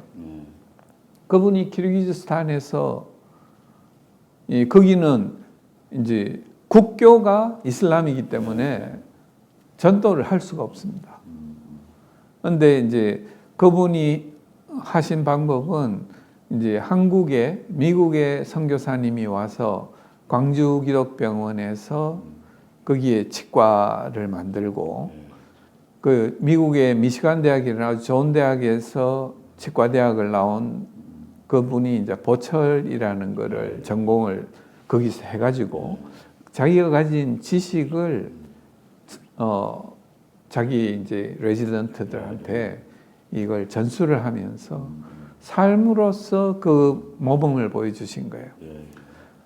그래서 처음에는 거기에 이제 서울치대를 졸업한 분들이 거기에 굉장히 이제 보철을 잘 가르쳐 주시는 이 미국 선교사님이 계신단다. 그래, 배우러 가보자. 이렇게 해가지고 거기 갔는데 거기 결국 계시면서 전부 이제 크리스찬들이 되고 그래서 20여 년간을 거기서 선교사로 활동을 하셨어요. 그리고 그분들이 치과의료 선교회라는 선교단체를 만듭니다. 거기를 지나오신 분들이 거기서 처음 이제 외국으로 파송한 키르기즈스탄의 선교사님이 그걸 모델로 해가지고 거기에 수련병원을 만들어요. 키르기즈스탄의 가장 큰 병원에 수련병원을 만들고 그분들에게 이제 가르침을 주면서 이제 한국에서 그분들을 교육하는 팀들이 이제 매 학기마다 가는 거죠. 그러니까 추석, 설, 명절 때마다 이제 그쪽에 가서 학술대회처럼 하면서 전문 교육을 하면서 그들을 섬기는 모습을 보이는 거죠. 성경의 내용을 그들에게 전파할 수는 없지만 그 삶을 전파하는 것이죠. 그래서 그분이 쓴 책, 최근에 쓴 책에 보면은 자기가 20여 년간이나 거기서 선교사로서 이걸 하고 있지만 자기에게 수련받은 사람 중에 크리스찬으로 개종한 사람은 없다. 손에 꼽을 만큼 이게 그게 이제 자기로서도 문제인데 근데 결국 이제 그분들 중에 그게 이제 그래프를 그리는 거예요. 하나님에 반대하는 이게 Y축이 하나님과의 친화도고 이게 이제 세월이 지나면서 어떻게 되느냐는 건데 이제 하나님과의 친화도가 이 바닥에 있던 분이 이게 점점 지나면서 시간이 지나면서 우상향으로 하나님과의 친화도가 높아지고 어떤 수준의 이제 X축을 지나면서는 Y축을 지나면서는 X축이 드디어 이제 그리스도인이라는 이제 복음이 전파되는 그런 것으로 이제 바뀌는 거죠.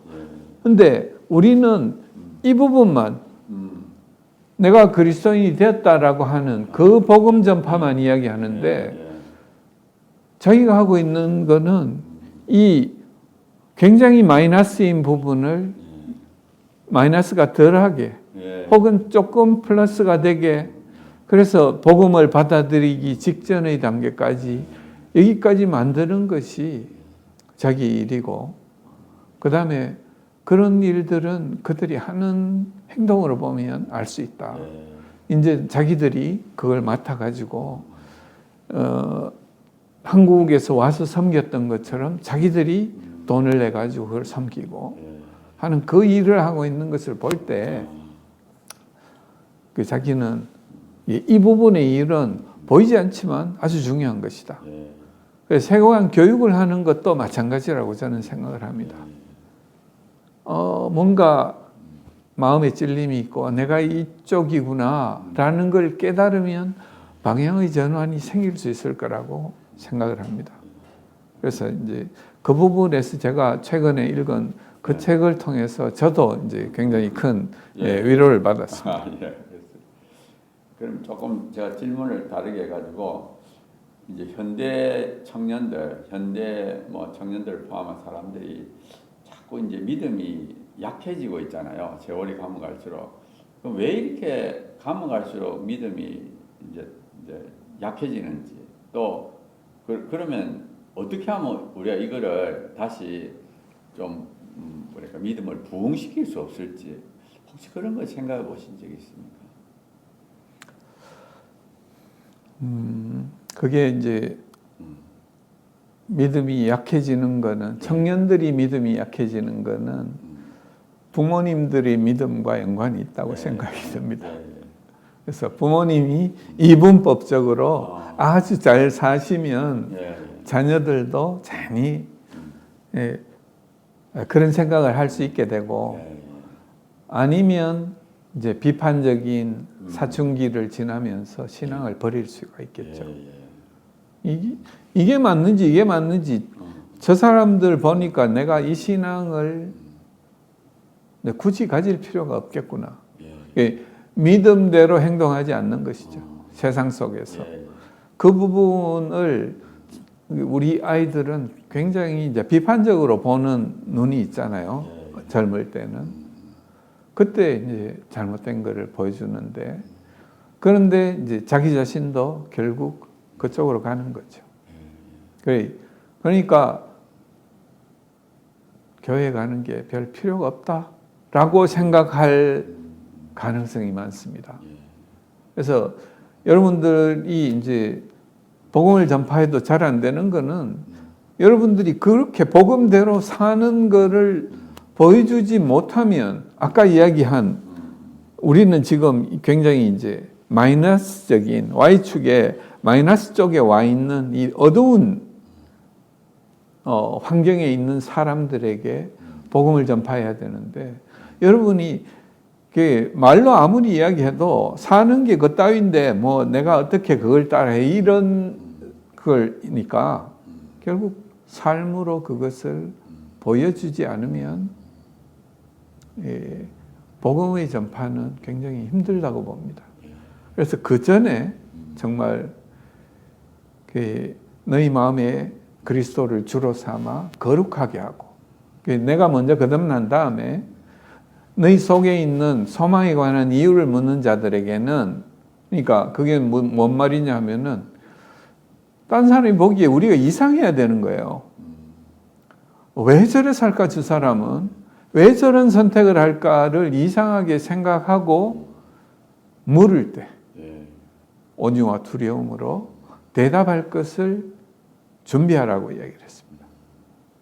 그러니까 일단 교수님은 이제 삶을 아주 강조하시고, 그리고 아까 제가 이제 듣던 중에 조금 이제 교수님이 전공이 지금 기초학문이잖아요. 그래서 아까 진화론을 약간 언급했는데, 이제 옛날에는 진화론을 좀 크게 생각했는데 점점 최신 학문을 배우면 배울수록 진화론이 뭐 아니다 이런 것을 했는데, 그걸 조금, 왜냐하면 청년들도 여전히 진화론에 대한 뭐랄까 신뢰를 갖고 있을 수도 있기 때문에 꼭 뭐 간단하게 그렇게 생각할 필요가 없다는 걸 좀 한 말씀해 주시면 좋을 것 같습니다.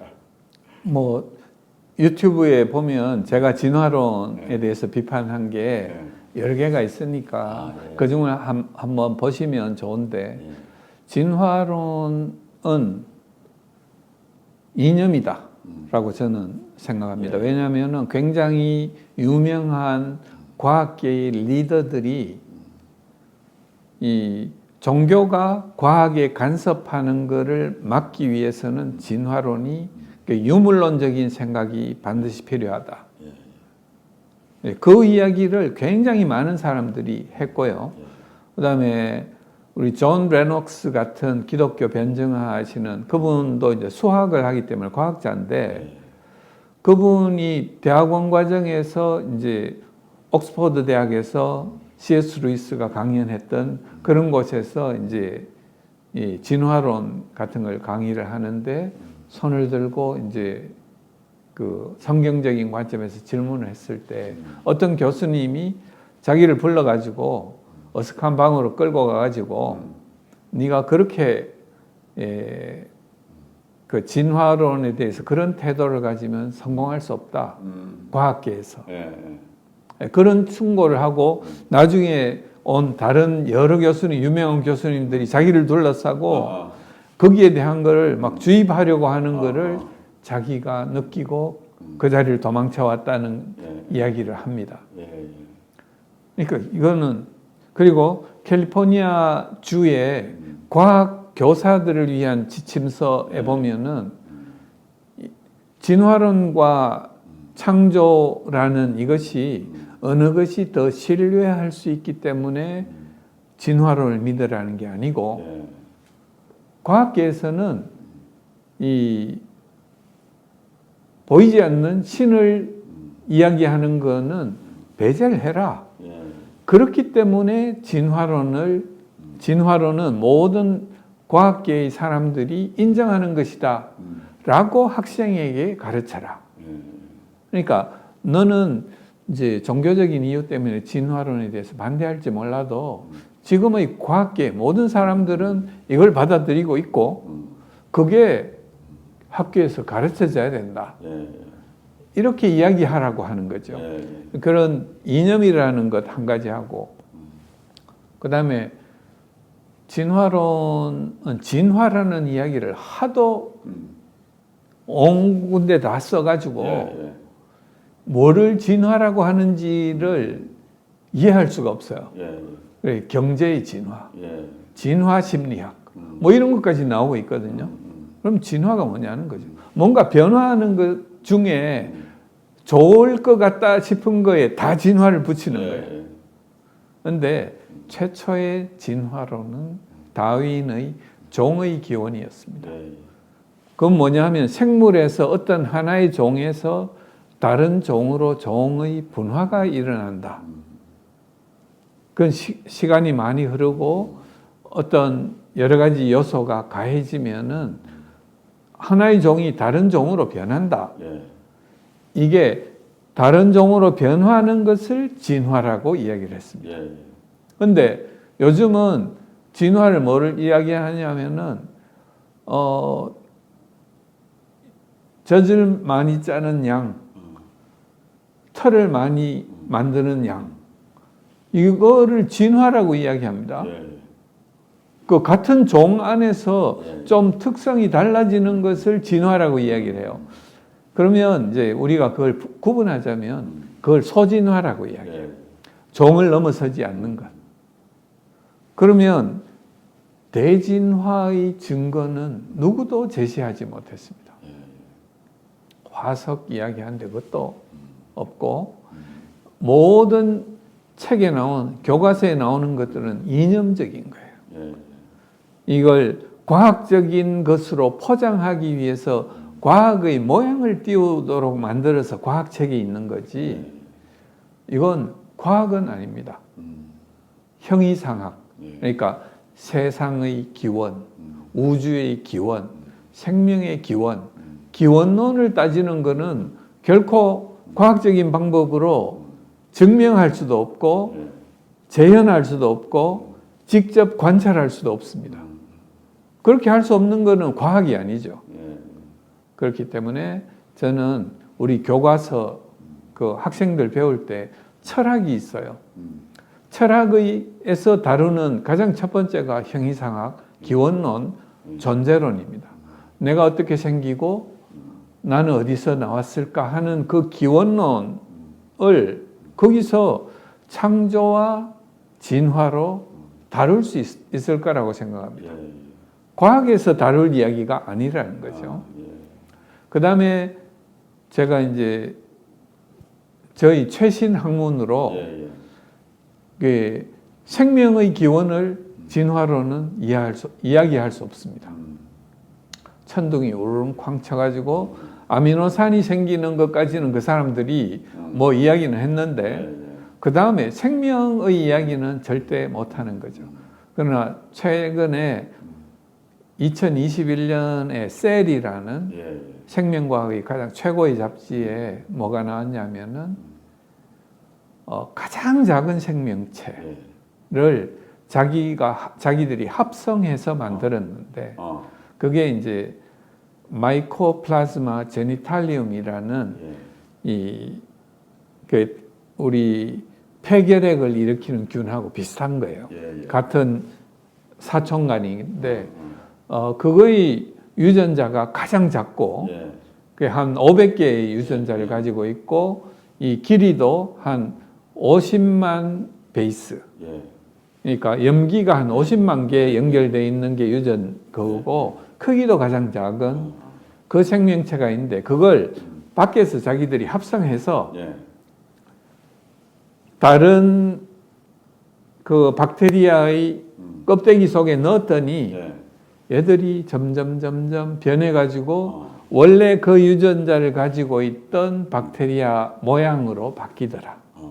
이런 이야기를 했고 그 중에 유전자를 한 개씩 없애가지고 여전히 살아있는 것들을 이제 그 제거할 수 있는 유전자들을 찾은 거죠.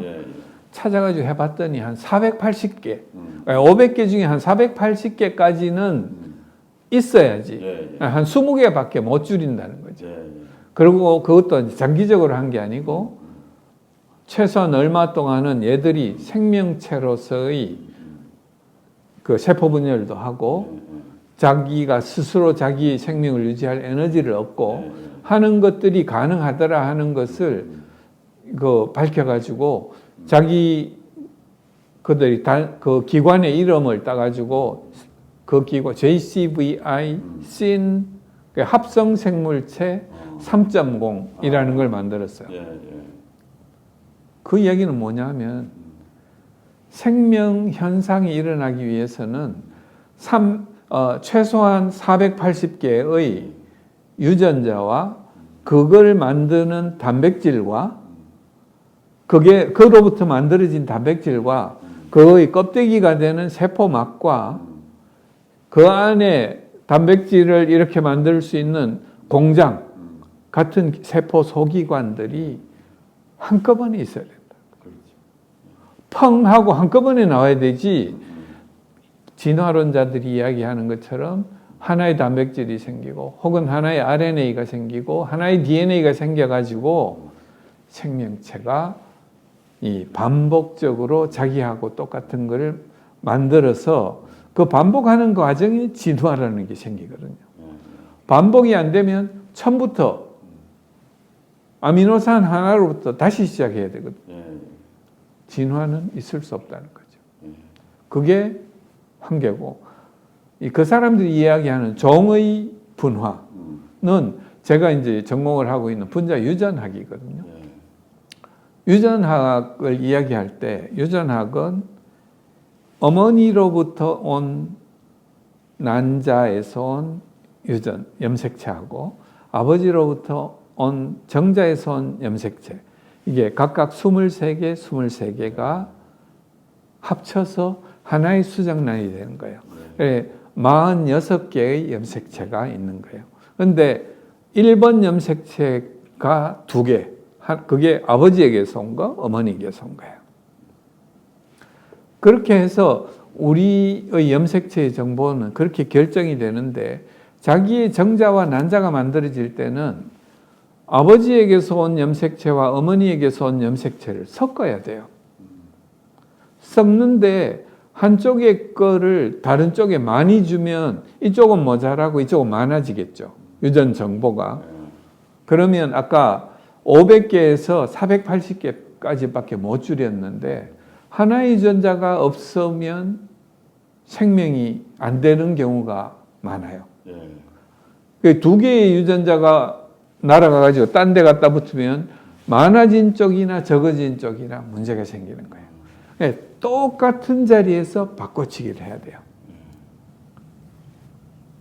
그런데 진화론자는 뭘 이야기하냐면, 그 과정 중에 한쪽에서 이쪽으로 자꾸 많이 간 게 생기고 그것들이 반복적으로 진행될 때 진화가 일어난다고 이야기를 합니다. 그런데 유전자 1개가 더 가든지 2개가 더 가든지 이러면 발달 질환이 생겨요. 염색체 하나가 왕창 가면 다운 증후군 같은 그런 발달 질환이 생기고, 유전자 1개나 2개가 다른 쪽으로 가든지 없어지든지 하면, 없어지면은 대체로 수정돼도 죽어버립니다, 세포가. 그 다음에 숫자가 좀 많아지는 거는 수정된 다음에, 착상된 다음에 임신 초기에 자연유산되죠. 그런 경우에 대부분이 이 불균등 교차, 아버지의 거와 엄마의 거를 이제 교차해가지고 굉장히 다양한 정자와 난자가 만들어지는데, 이게 만들어질 때 잘못된 게 수정이 되면 그런 문제가 생긴다는 거예요. 그러니까 그런 잘못된 것이 진화의 동력이 되는 게 아니고, 그거는 질병의 원인이 되기 때문에 그건 살아남을 수가 없게 돼요.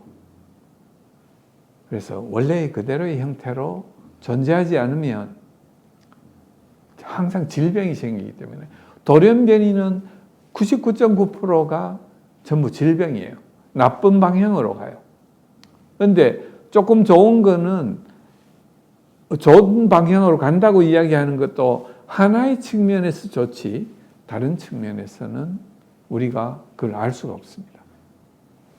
그런 측면으로 보면 유전학에서는 한 종은 그대로 가는데, 이 섞임 때문에 다양한 이런 형태, 소진화라고 이야기하는, 아까 그런 것들이, 다양한 특징들이 나타나게 되는 것이고, 그 속에서 표준 편차가 있는 정규 분포를 이루어요. 이 끄트머리의 어떤 것들은 질병이 되는 거죠. 그래서 우리가 질병과 유전학, 분자 유전학을 이해를 하면, 이게 한쪽으로 어떻게 점점 더 가가지고 진화된다 하는 것은 유전학적으로는 불가능한 이야기입니다. 그래서 최신의 학문으로 이야기할 때 생명의 기원을 설명할 수 없고, 종의 범위를 넘어서는, 그러니까 이걸 넘어가지는 절대 못한다는 거예요. 같은 종 안에서 왔다 갔다 편차가 있을 뿐이지. 하여튼 교수님께서 그쪽에 오랫동안 공부를 하시고 하시니까, 이제 학생들은 이제 단순한 것만 이렇게 배우면서 교육을 통해서 자꾸 이제 세뇌를 당하니까 굉장한 거다 이렇게 생각하는데, 오히려 깊이 학문을 하면 또 다 깨달을 거라 생각합니다. 하여튼 교수님께서 간단하게 설명해 주셔서 너무 감사드립니다. 이제 시간이 좀 많이 돼서 마무리 좀 해야 될 것 같은데요. 교수님께서 앞으로 꿈꾸는 거라든지 또 우리 청년들한테 좀 마무리해서 말씀하고 싶은 거 있으면 좀 말씀해 주시면 고맙겠습니다. 예, 제가 이제 온누리 교회 길 교수님도 그런데 이제 온누리 교회도 그렇거든요. 그래 누군가 다른 사람 눈에는 보이지 않는데 자기 눈에만 보이면 그건 자기 사역이라고. 네, 맞습니다. 어제 그렇게 해서 이명진 원장님한테 이걸 넘기셨던 것처럼 저한테 처음 보여주시고 다른 분들한테는 눈을 뜨지 않은 상태에서 저에게만 먼저 보여주신 게 세계관 사역이었던 것 같아요. 그래서 앞으로도 이 부분을 이제 교회 속에서 혹은 세상 속에서 많은 분들에게 전파해서 예수님을 믿는데 걸림돌이 되는 것들을 좀 없애주게 하는 것들. 그 다음에 신앙이 다른 사람들이 공격에 의해 가지고 흔들리는 것들을 붙잡아 줄 수 있는. 그래서 아까 이야기했던 이 마이너스 쪽에서 조금 플러스 쪽으로 옮겨가는 그런 사역을 제가 지속했으면 좋겠고, 어떤 분들은 그걸 이제 누구는 이제 아볼로는 씨를 뿌리고 바울은 어떠고 이제 하는 역할이 각각 다르듯이 씨 뿌리는 사람과 물을 주는 사람과 추수하는 이 모든 것은 하나님께 달려 있기 때문에 그 방향으로 가려 하고 이 세계관 사역에 전념하려고 생각을 하고 있습니다. 그래서 저는 그 중에서도 이제 교육해서 어떤 자료들을 만들고 이 논리를 만들고 하는 쪽이고, 이걸 누군가가 또 재미있게 만들고 그걸 세상 사람들에게 전파하기 좋은, 먹기 좋은 모양으로 만드는 거는 또 다른 분들의 젊은 세대들이 이 새로운 방식으로 그런 걸 해줄 수 있으면 좋겠다 하는 그런 생각을 가집니다. 청년들 중에 좀 갈급한 분들 있을 거예요. 세상 속에서 다양한 미혹이나 이런 것이 오니까 그걸 좀 이렇게 잘 막는 그 합리적인 그 지성이 필요한데, 필요하다고 생각하는 청년들이 많을 테니까 어떤 교수님이 꿈꾸는 그런 일들이 아주 중요하다고 저는 생각합니다. 그러면 마지막으로 교수 기도하고 마쳤으면 좋겠습니다. 네. 하나님 아버지, 저를 이 자리에 불러주심에 감사드립니다. 오늘날 우리 청년들 세상 문화 속에서 특히 무신론과 다른 여러 종교들이 범람하는 이 세상의 문화 속에서 흔들리고 있습니다. 주님께서 이 세상에 오셔서